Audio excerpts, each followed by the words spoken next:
Send it.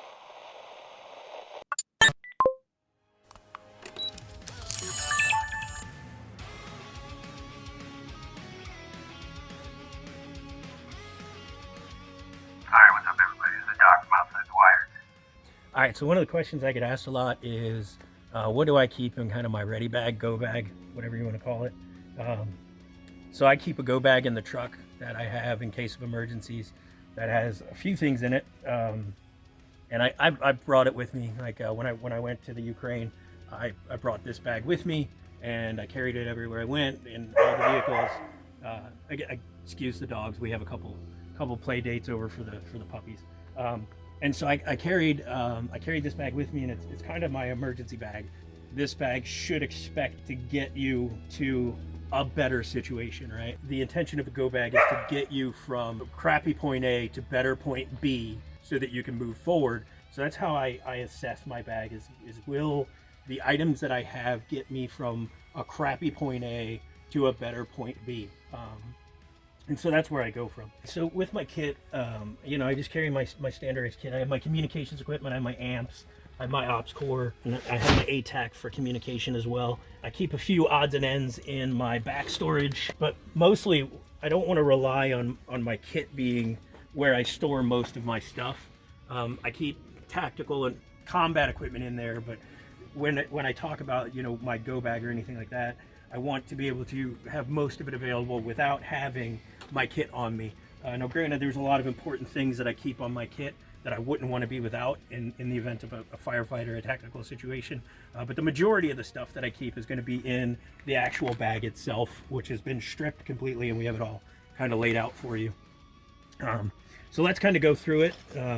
When we talk about stuff that's in the kit, that's where I keep my flashbangs. I like to keep a couple different types of flashbangs between M13 thermobarics, just a standard thermobaric flashbangs, M11 multi-bang thermobaric devices, and then just a standard flashbang. I keep a couple of each in my kit, and then I keep a tack light, in my kit, in the back of my kit, in case I got to yank that out and start searching. This is just an old Surefire that I've had for quite a while. I keep it so that it won't turn on unless I tighten the cap down.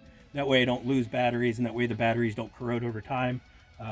My searchlight that I carry is generally in my pocket, and that's the light that I use to search the majority of the time. This is a backup tack light in case I need it. All right, the last item that is in my kit is going to be a kit-based GPS. There's one GPS that stays in my kit. This one has communication abilities built into it. It's the InReach Explorer. This GPS has the Iridium satellite technology in it so that you can send and receive messages from it. That's why I chose this one to be on my kit. If I ever get to the point where I'm separated from everything and all I have on me is what's on my body, I at least have one way to send communications back and forth in the event of emergencies. That's why this is my kit GPS. All right, everything else that you see up here is in the bag. And then we'll just kind of start at one end of the table, and we'll just go through and just kind of move things and knock through it. The 5590 here, it's a great battery. It's pretty versatile. They last forever. And, you can get them in either non-rechargeable, which is the 5590, or I believe it's the 2590, which is the rechargeable version. I do have 2590s, which are rechargeable, that I keep as well. But this adapter here allows you to pop it in and turn that into a USB charging device. With that, I can charge my flashlights that I have. I can charge cell phones. I can charge anything that plugs into a USB, honestly. So it makes it a pretty versatile tool, and it lasts for a couple weeks when you're just charging small devices. So I keep that, and it works really well, especially for emergency power charging, where you're doing something that's using a lot of juice, say using your ATAC on your kit, and you need to keep that ATAC running. You can hook the ATAC cable straight to this and pop that in the back of your kit and keep this charging your ATAC while you're using it. So it works really well. GPS, I always keep a spare GPS in my go bag. That way, if my primary GPS fails, I have a backup. I keep a monocular for single spotting, just in case I need to look at things, quickly. I grab out my monocular, I can carry it around, throw it in a cargo pocket, and just kind of wander around with it.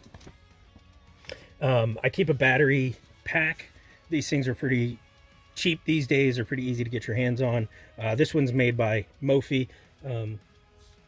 You can buy them anywhere. They're super cheap. It doesn't really matter which brand you buy. Just it's a battery cell. So you charge it, it holds a charge, and then you can plug that into any device or electronics you have, and it'll recharge that device while it's plugged in. Doesn't matter who you have, as long as you have it. They're great to have because you can set that up while you're using your charger, which we'll talk a little bit about right now, is the solar charger, right? So while you're charging a device, this is just a portable solar panel. Pops open. While you're charging your device on this laid out, you can also be charging your battery pack, and now you've got some additional power that you have for later, right? And so you're not just charging current, but you're charging for the future as well, right? And so you're planning ahead, right? Which is always good to do because you never know when you're going to need that extra juice in the event of an emergency. That adds to that item. I keep a solar panel charger inside of there, and these are great because you can throw them over your backpack while you're walking, making movement, and it'll just sit there and charge whatever item you're trying to charge all day because it's powered off the sun. All right, getting into that, we could talk a little bit about water purification, because one of the first things that you're going to need pretty quickly is water. I carry a life straw because I can stick this into a puddle anywhere, that has a water supply and drink from it, right? There's no real preparation or planning that goes into it. It's just get water now. That's why I carry the life straw. They're fragile. They crack pretty easily, and they do have a lifespan.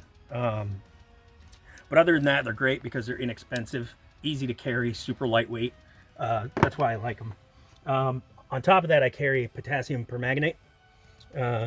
If you don't know how to use this, it's a great thing to come to class to learn how to use. We do teach it in our survival class. If not, you can find the information on how to use it online for a water purification. Also, if you reach out to us, we'll explain it to you. We'll give it to you over email, or if you call in, we'll explain it to you. But you can use potassium permanganate in small doses to purify water, even to the point where you can sanitize like surgical equipment to use for minor procedures and things like that. So I keep a bottle of this because this will purify a ton of water. All right, so now that we've talked about water, food, I keep Backpacker's Pantry.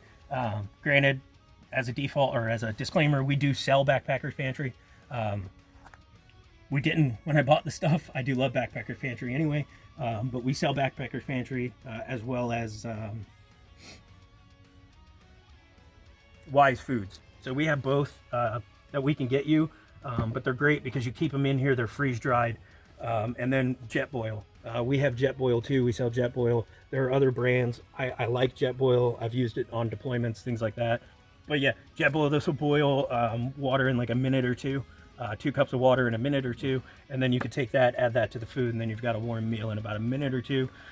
That's why I like those, is because you've got a nice fresh warm meal in about a minute or two, and then you can heat it up. I carry my canteen cup for making tea, coffee, anything like that. It's just, old Army canteen cup.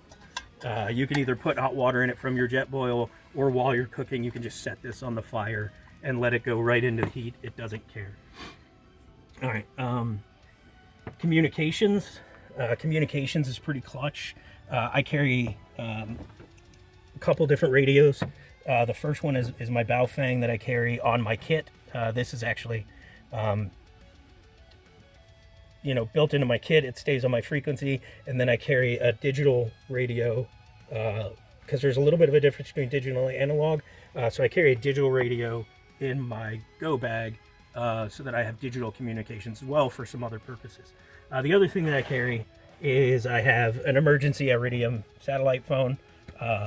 They're expensive. They are costly. You have to keep a plan on them. So it's not something I expect everyone to carry. I do travel around to different places. So I carry the Iridium satellite phone in order to have communications everywhere I go at any given time in the event of an emergency. So that's why I carry it. if you have the means to carry it, I would recommend it. But if you don't, it's not something that's necessary for your kit, right? These are comfort items that I carry. This is the Emo double nest hammock. It's just a 2-person hammock that fits into this little bag. You fold it out and it's a hammock. This is the Snug Nut. I know it sounds funny, but it's just a little warming hat. Looks like the old cosmonaut hats. And we will wear this for the rest of our video now. So it's an old cosmonaut looking hat, but it keeps your head warm when you're freezing, right? I also keep my reconnaissance materials in here. For that, I have my rangefinder, my binos, and notepad and pen. Both, they're right in the rain. These will write, whether they're soaked, wet, whatever it is. But I have those for, if I need to gather any information on something, I can use my binos to get the information from a distance, and then I can use my notes to keep that down so that I know exactly what and when, right? I carry spare batteries for my radios because that's pretty clutch. All right, this is a collapsible saw for firewood.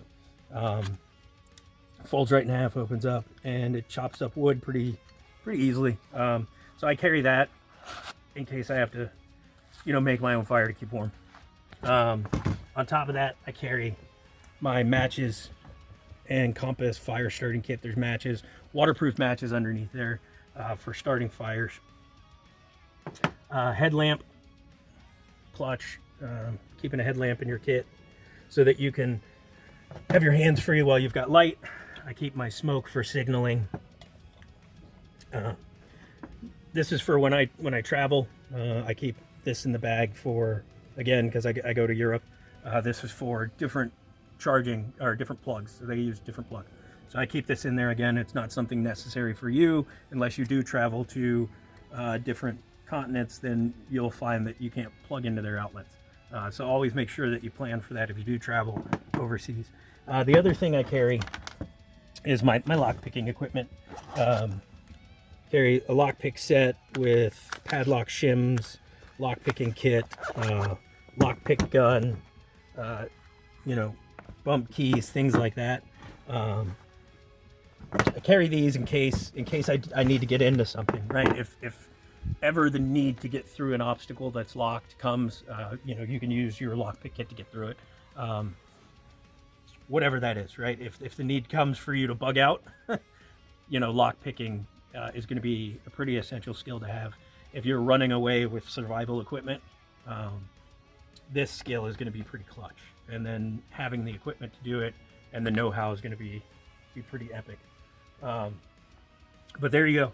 So we skipped this.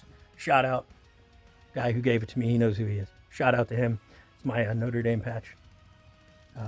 Anyway, that being said, that's a pretty quick rundown of my emergency kit, my runaway. So if ever I'm somewhere where I don't know what my situation could devolve to, I have this bag on me because I can grab this bag and survive for a couple days. Doesn't matter where it is, anywhere in the world. I can survive for a couple of days. The things that I add to or take away from it are climate dependent, right? If I'm going into somewhere that's going to have an extremely cold climate, I will add, say, a thermal bag to it. Or if I'm going into, a jungle climate, I'll add something that has to do with more water, because that's pretty clutch in the jungle, is being able to extract water. But other than climate-related changes, this is the base bag that I carry. So if you have any questions or you want help loading up your bag or finding out where any of this stuff was acquired, purchased, where you can get it, don't hesitate to reach out. Support at OTW Tactical, Mike at OTW Tactical. We'll get back to you with help on how to get this stuff, where to get it, or if you have any questions on what's in your bag, we can help you out with that as well. Send it.